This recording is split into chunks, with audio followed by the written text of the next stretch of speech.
नमस्कार दोस्तों, welcome to your channel charting meditation. दोस्तों, हमने जो कल एनालिसिस किया था उस एनालिसिस के अकॉर्डिंग प्राइस मूव किया, और मूव करने का मतलब ये रहा कि इस बात की हमें बहुत खुशी होती है कभी कभी कि 10 बार में 7 या 8 बार हमारी ऑब्जर्वेशन सही जाती है। और घमंड नहीं करना चाहिए, बट इतना समय मार्केट को, चार्ट को देने के बाद थोड़ा अच्छा लगता है, अच्छा फील होता है। आप कल का वीडियो जब देखेंगे तो उसमें मैंने जो चीज़ बताई थी, जो मैंने लेवल बताए थे, वो लेवल पे प्राइस आके रिस्पेक्ट किया। ये चीज़ बड़ी चीज़ नहीं है, आप भी कर सकते हो, बट टाइम देने की बात है, मन और दिल लगा के सीखने की बात है। तो चलिए हम एक बार लाइटली देख लेते हैं कि हमने क्या बताया था। वैसे आप एक बार वीडियो ज़रूर देख लीजिएगा। देखिए, हमने जब प्राइस यहाँ पे क्लोजिंग आई थी प्राइस की इस लेवल पे क्लोजिंग के बाद हमने ये कहा था कि प्राइस छोटा सा एक हमारा ये डिमांड रहा, क्योंकि प्राइस यहाँ से मूव किया था। ठीक है, तो हम इस लेवल को एज ए डिमांड की तरह देखेंगे। ठीक, दूसरा बताया था कि ये भी एक रेंज डिमांड की तरह है, प्राइस अगर यहाँ से गिरेगी तो इस लेवल पे आकर रुक सकती है। ठीक, ये भी बताया था। तीसरा कि ये चीज़ यहाँ से प्राइस मूव किया, भले ही छोटा ही मूव किया है, लेकिन 15 मिनट के लिए ये बहुत है। आप 1 मिनट में जाके अगर देखोगे, 3 मिनट में, 2 मिनट में जाके देखोगे तो ये चीज़ बहुत बड़ी होगी। ठीक है, दूसरा यहाँ से जब ये मैंने बताया था कि प्राइस अगर यहाँ पे न्यूट्रल खुलती है तो प्राइस एक्शन बना के ऊपर की तरफ जा सकती है। दूसरा, अगर इस लेवल पे कहीं ब्रेकआउट करके खुलती है तो प्राइस यहाँ पे साइडवेज भी हो सकती है और ऊपर की तरफ जा सकती है यहाँ तक, या फिर खुलती है तो यहाँ तक प्राइस एक्शन बना के जा सकती है। ठीक, उसके बाद मैंने बताया था कि प्राइस उसके बाद यहाँ पे साइडवेज होगा और अपना तय करेगा कि हमको किधर की तरफ निकलना है। वो ऊपर भी जा सकती है और नीचे की तरफ भी जा सकती है, थोड़ा बहुत। ठीक है, आप जाके वीडियो को देखिएगा, आपको ये चीज़ प्रॉपर मैंने समझाया और दिखाया है।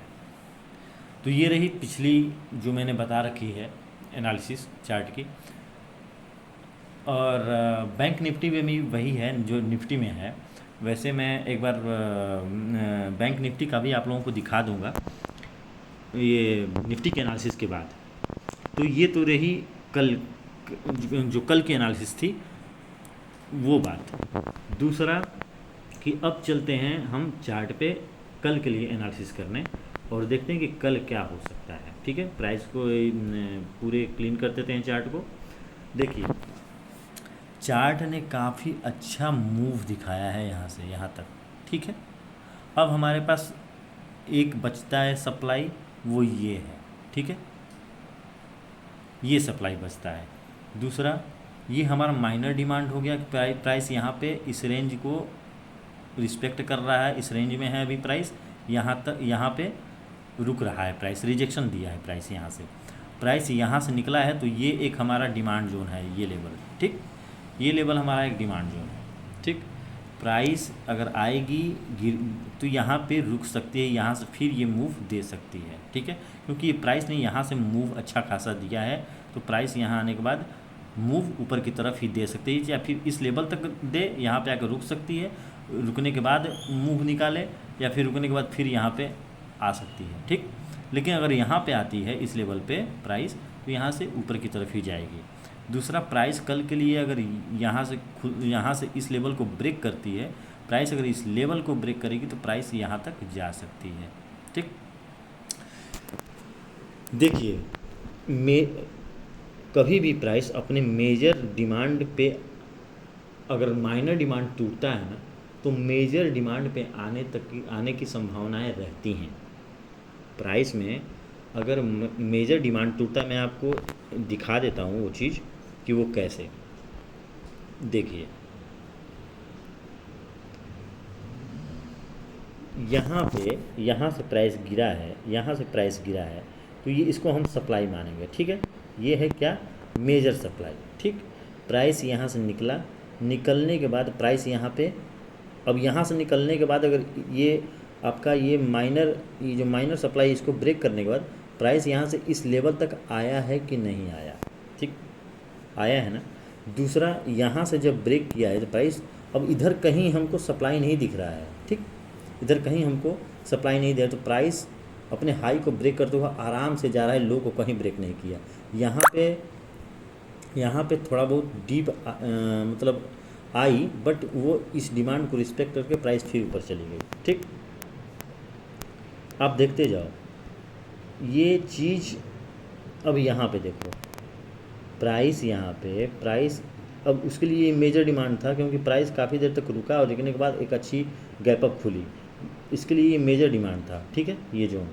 अब प्राइस यहाँ से निकला और निकलने के बाद ये मेजर डिमांड को ब्रेक किया, और ब्रेक करने के बाद प्राइस बहुत लोग ये सोचते होंगे कि प्राइस अब नीचे की तरफ जाएगी इस लेवल तक, बट कितने लोगों को यहाँ पे प्राइस ने ट्रैप किया इस लेवल को ब्रेक करके, ठीक, ट्रैप किया और प्राइस अच्छा खासा भागा और यहाँ पे रुक रहा है। अब रुकने का मतलब ये है कि प्राइस अगर फिर मैं उसी को रिपीट कर देता हूँ, प्राइस अभी इस रेंज में है, ठीक, प्राइस अभी इस रेंज में है, ठीक। अब प्राइस जब इस रेंज में है तो प्राइस जैसे कि देखो प्राइस अब यहाँ से निकलने के बाद रेंज में है, ठीक, प्राइस यहाँ पे रेंज में है। प्राइस रेंज में होने के बाद मतलब ये देखो कि प्राइस जब यहाँ से निकला तो प्राइस किधर ब्रेक करेगा ये हमको नहीं पता, अब प्राइस जब ब्रेक करेगा ना तो एज ये सप्लाई हो जाएगा, ठीक, क्योंकि काफ़ी लोगों का यहाँ पे बाई पोजीशन भी कितने लोग डालते होंगे और यहाँ पे कितने लोग सेल पोजीशन बना रहे होंगे। अब जिसकी दम था, जिसमें दम था वो प्राइस को नीचे लेके आया, ले आने के बाद प्राइस में यहाँ पे बायर बैठे हुए हैं, बायर ने मान लो प्राइस को ऊपर लेके गया तो सेलर भी तो यहाँ पे कोशिश करेगा लाने की। अब यहाँ पे जंग होगी, मतलब कि मैं ऊपर लेके जाऊँ, आप तुम मतलब कि आपस में एक जंग होगी कि कोई बाई कर रहा है, कोई सेल कर रहा है, कोई बाई कर रहा है। अब जिसकी पोजीशन में दम होगा, जिसकी कैपिटल में दम होगा वो जीतेगा। तो यहाँ पे मान लो बायर ने इस लेवल को ब्रेक करने नहीं दिया और प्राइस यहाँ से ऊपर लेके चला गया, इसको ब्रेक करने के बाद वो स्पाइक कर जाता है ऊपर की तरफ। समझ में आ रहा है? प्राइस यहाँ से स्पाइक कर जाएगा, ठीक, जस्ट लाइक यही होता है। ये बायर की मैं साइकोलॉजी बता दिया, सेलर का ही बता देता हूँ। सेलर का क्या है कि प्राइस यहाँ से निकला, बायर मजबूत थे, यहाँ पे प्राइस साइडवेज हुआ, प्राइस साइडवेज होने के बाद मतलब ये कि यहाँ पे बायर बैठे हैं, ऊपर सेलर बैठे हुए हैं, दोनों में बाई सेल हो रहा है, ठीक, कि मैं इतना खरीद लूँ, मैं इतना खरीद लूँ, मैं बेच लूँ, मैं खरीद लूँ, ये होता रहता है मार्केट में। अब प्राइस यहाँ से अगर ब्रेक नीचे की तरफ किया, ये तो बायर की साइकोलॉजी थी, अगर मान लो ब्रेक किया नीचे की तरफ तो इस लेवल पे आके डिमांड के पास आके रुकेगी, जैसे यहाँ पे मैंने बताया था रुकेगी। रुकने के बाद ऊपर ना जाके बायर मान लो यहाँ ऊपर गया, लेकिन फिर वो अंदर आ जाएगा, अंदर आने के बाद में कई बार इस जोन में ट्रैप करेगा और ट्रैप करने के बाद नीचे की तरफ आ जाएगा। नीचे की तरफ आने का मतलब ये कि यहाँ पे बायर वीक पड़ने लगे और सेलर हावी हो गए, ठीक, सेलर के पोजीशन में, सेलर के कैपिटल में दम था, ठीक। यही बात होती है कि अगर यहाँ पे अब प्राइस अगर यहाँ से निकलता है, अगर प्राइस मान लो यहाँ से निकलता है तो निकलने का मतलब ये है कि ये लेवल टच कर जाएगा, ठीक,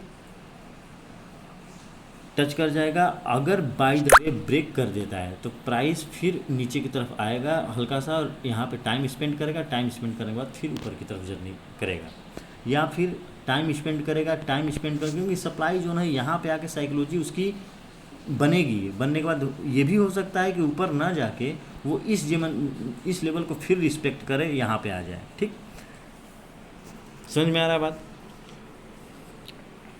अगर इस लेवल को ब्रेक करता है तो प्राइस ऊपर की तरफ भी जा सकता है, अगर बायर वीक होंगे तो सेलर इसको नीचे भी लेके आ सकते हैं, ठीक।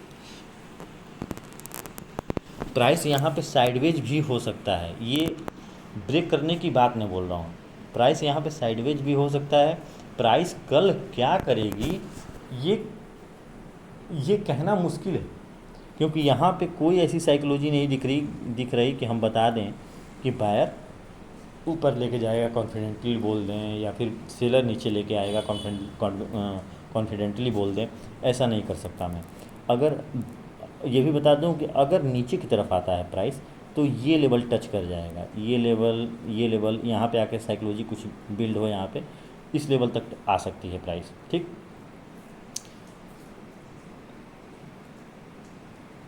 अब यहाँ पे आने के बाद फिर डिसाइड हुए, जैसे यहाँ पे हम कन्फ्यूजन क्रिएट करेगी मार्केट, वैसे यहाँ पे भी कर सकती है, यहाँ पे भी साइडवेज हो सकती है प्राइस।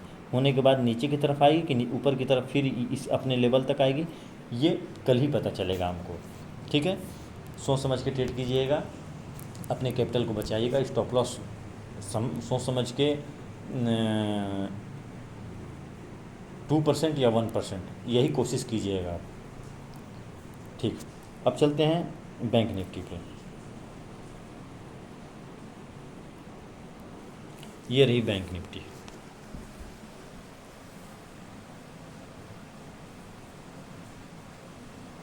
अब जो हमने कल की एनालिसिस बताई थी, उसके अकॉर्डिंग ये भी वही गेम किया है जो निफ्टी में किया था। हमने क्या बोला था, हमने ये बोला था कि ये हमारा सप्लाई जोन है, ठीक।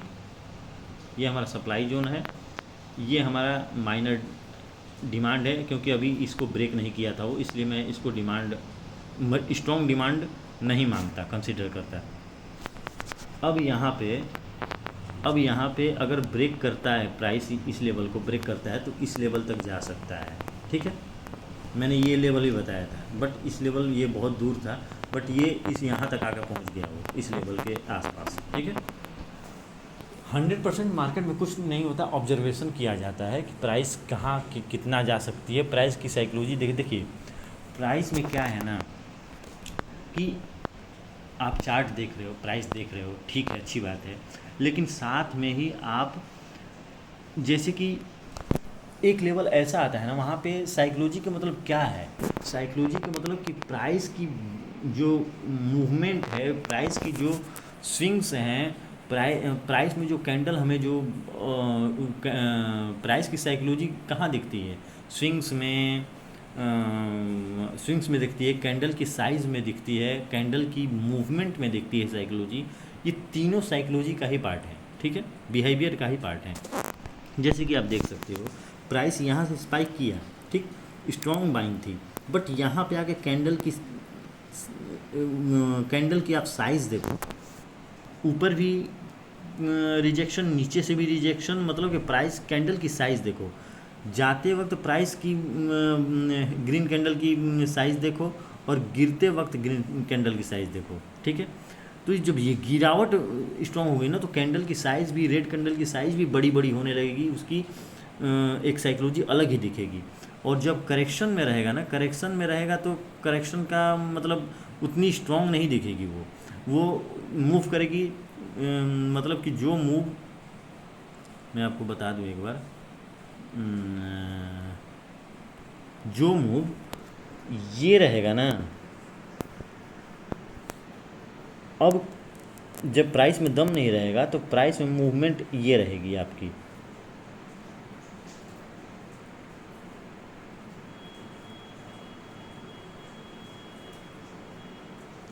ये मूवमेंट रहेगी प्राइस में, मतलब कॉन्फिडेंटली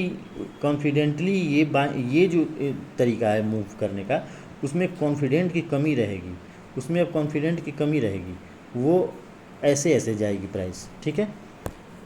और एक लेवल ऐसा आएगा कि प्राइस एकदम छोटा छोटा, एकदम रेंज बाउंड हो जाएगी, मतलब कि प्राइस में मूवमेंट आई, छोटी छोटी स्विंग्स बनने लगे, फिर प्राइस यहाँ पे अब वीक होने लगेगा, प्राइस एकदम अब मतलब कि बायर की स्ट्रेंथ कम होने लगेगी। जस्ट लाइक उल्टा सेलर की भी वही हाल है, सेलर भी अब प्राइस आएगा, लेकिन एक पॉइंट पे ऐसा आएगा जहाँ पे वो वीक होने लगेगा। जैसे कि यहाँ पे आप देख लो, मैं एक बार क्लीन कर दूँ,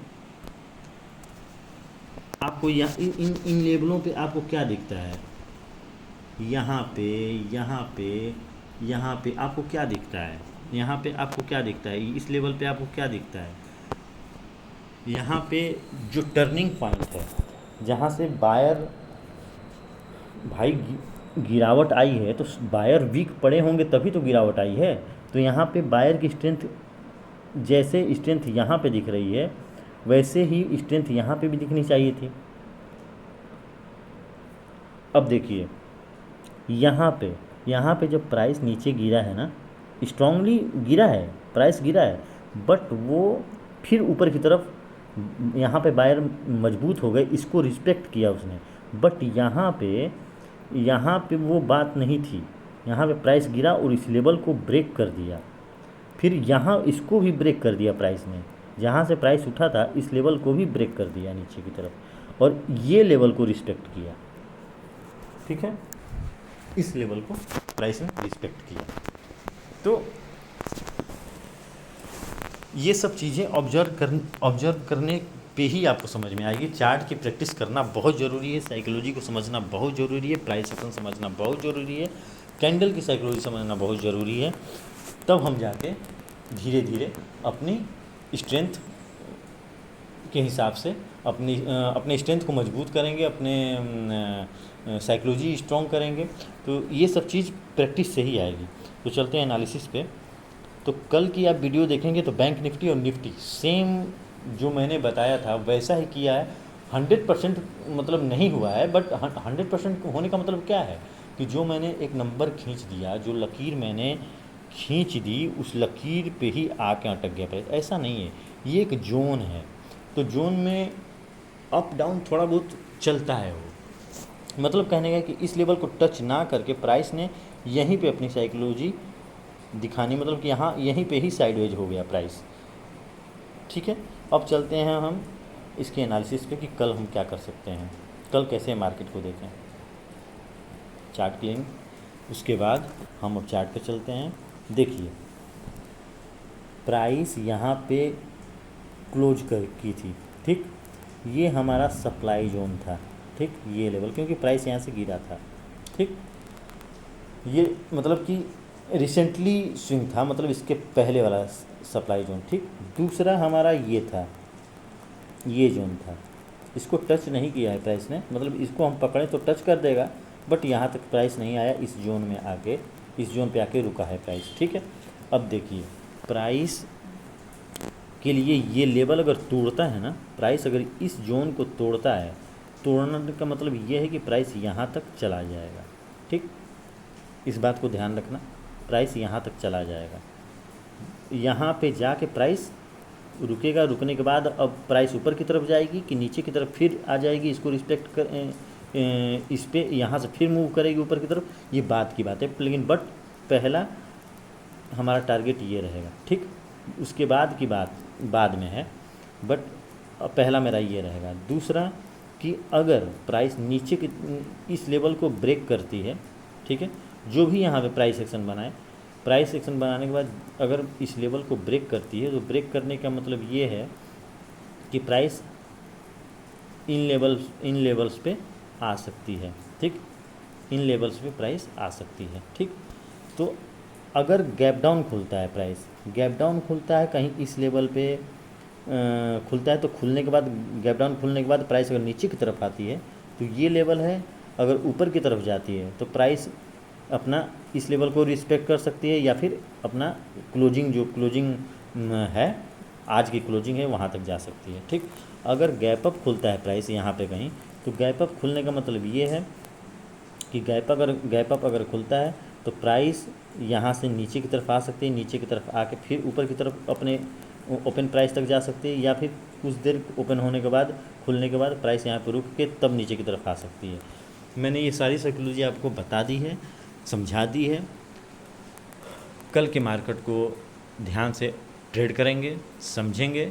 लेकिन हमारी देखो ट्रेड अगर मान लो कि पहला ट्रेड लॉस में चला गया, तो हमारा साइकोलॉजी वहाँ पे गड़बड़ हो जाती है। यही हमारी सबसे बड़ी वीकनेस है।